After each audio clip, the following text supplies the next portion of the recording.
Monsieur Francis Groff, bonjour. Monsieur Ponte, mes respects.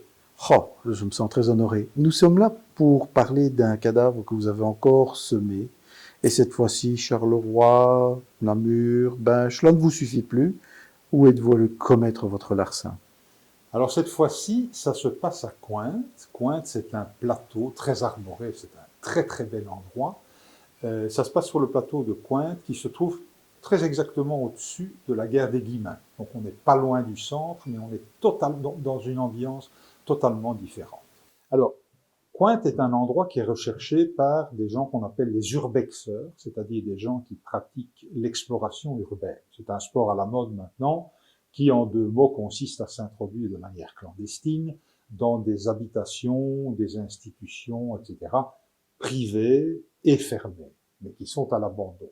Donc, les jeunes qui pratiquent l'urbex s'introduisent, vont faire une série de photos, récupèrent des choses assez, je parle uniquement en images, récupèrent des belles choses, des beaux objets, etc. Et puis ils publient le résultat photographique de leur visite, ils le publient sur des sites spécialisés.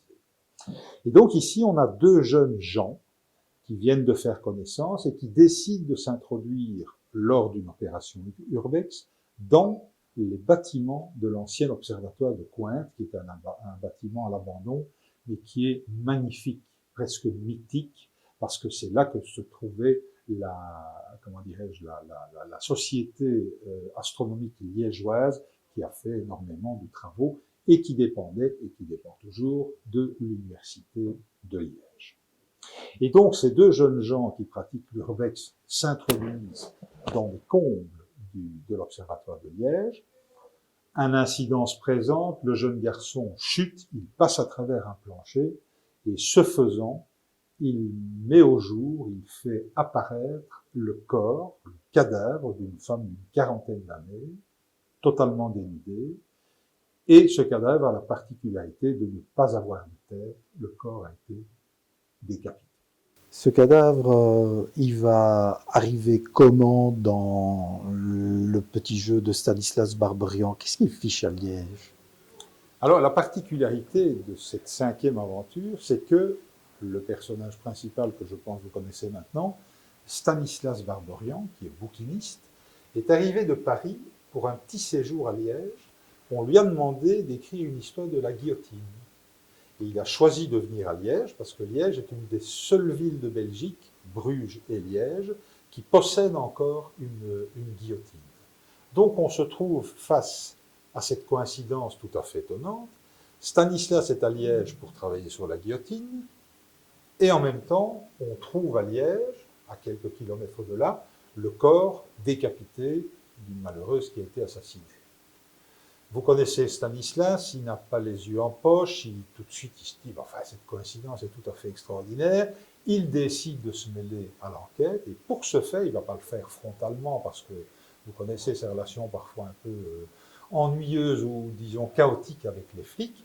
Non, il passe par un journaliste judiciaire du quotidien local, le quotidien La Meuse, et ensemble ils vont mener une enquête qui va venir aider fameusement la police judiciaire fédérale. À Liège, il existe une expression qui est « espèce de magonnette ». Alors, espèce de magonnette, c'est une expression qui est utilisée par certains parents lorsqu'ils veulent montrer leur mécontentement envers leur enfant. On dit à un enfant « espèce de magonnette », c'est un peu « espèce de mauvais garçon ». Et pourquoi utilise-t-on ce nom? Parce que la dernière personne qui a été guillotinée à Liège s'appelait Magonnette. C'était un malandrin de grand chemin qui a fini par tuer un gendarme et il a été guillotiné. C'est la dernière fois que la guillotine de Liège a fonctionné. Et donc, quand on veut dire à un enfant qu'il va mal tourner, on lui dit qu'il va devenir comme Magonnette. Mais ce n'est pas le dernier à avoir été guillotiné en Belgique. Alors, le dernier qui a été guillotiné, cela s'est passé de l'autre côté. Plus exactement, dans quelles circonstances? Alors, la guillotine en Belgique a arrêté de fonctionner pendant des dizaines d'années. Pourquoi? Parce que le roi donnait systématiquement sa grâce et transformait les peines, condamnation à mort, les transformait en peines à perpétuité. Néanmoins, à la fin de la guerre 14-18, la guillotine a encore fonctionné une fois en Belgique. Que s'est-il passé? La Belgique est occupée dans sa quasi-totalité, il reste un petit bout qui est le côté de l'Isère, les champs de l'Isère. Là-bas, il y a toujours des Belges qui vivent, il y a toujours une armée belge qui s'y trouve. Et il se fait qu'un des soldats a tué sa fiancée dans des circonstances assez horribles.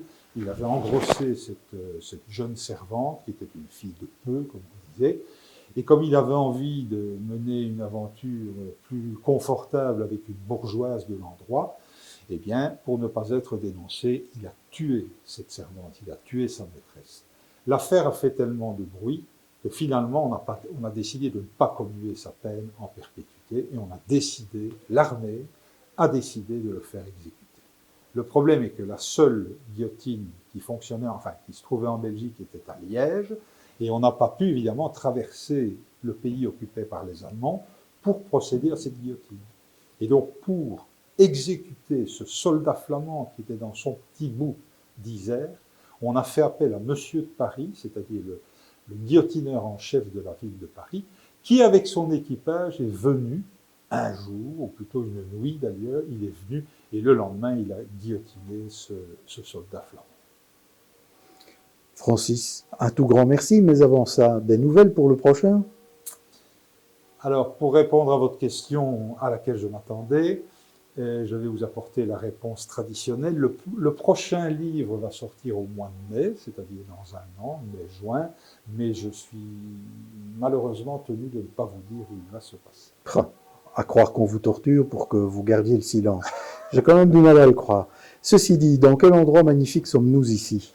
Alors nous nous trouvons ici dans la bibliothèque Marguerite Yourcenar. Donc nous sommes à Marchienne-au-Pont, c'est une des plus belles bibliothèques du réseau de bibliothèques communales de Charleroi. Et cette bibliothèque se trouve dans le château de quartier de Marchienne, qui est un château qui a été possédé notamment par Marguerite Yourcenar. Et c'est elle qui a donné son nom à cette bibliothèque particulièrement dynamique. Eh bien, nous remercions Serge et la bibliothèque. Serge Budiazzi, qui est le gestionnaire de cette bibliothèque et qui a bien voulu nous accueillir dans ses locaux. Et merci à la ville de Charleroi pour son accueil. Au plaisir d'y revenir incessamment sous peu dans pas longtemps. À bientôt.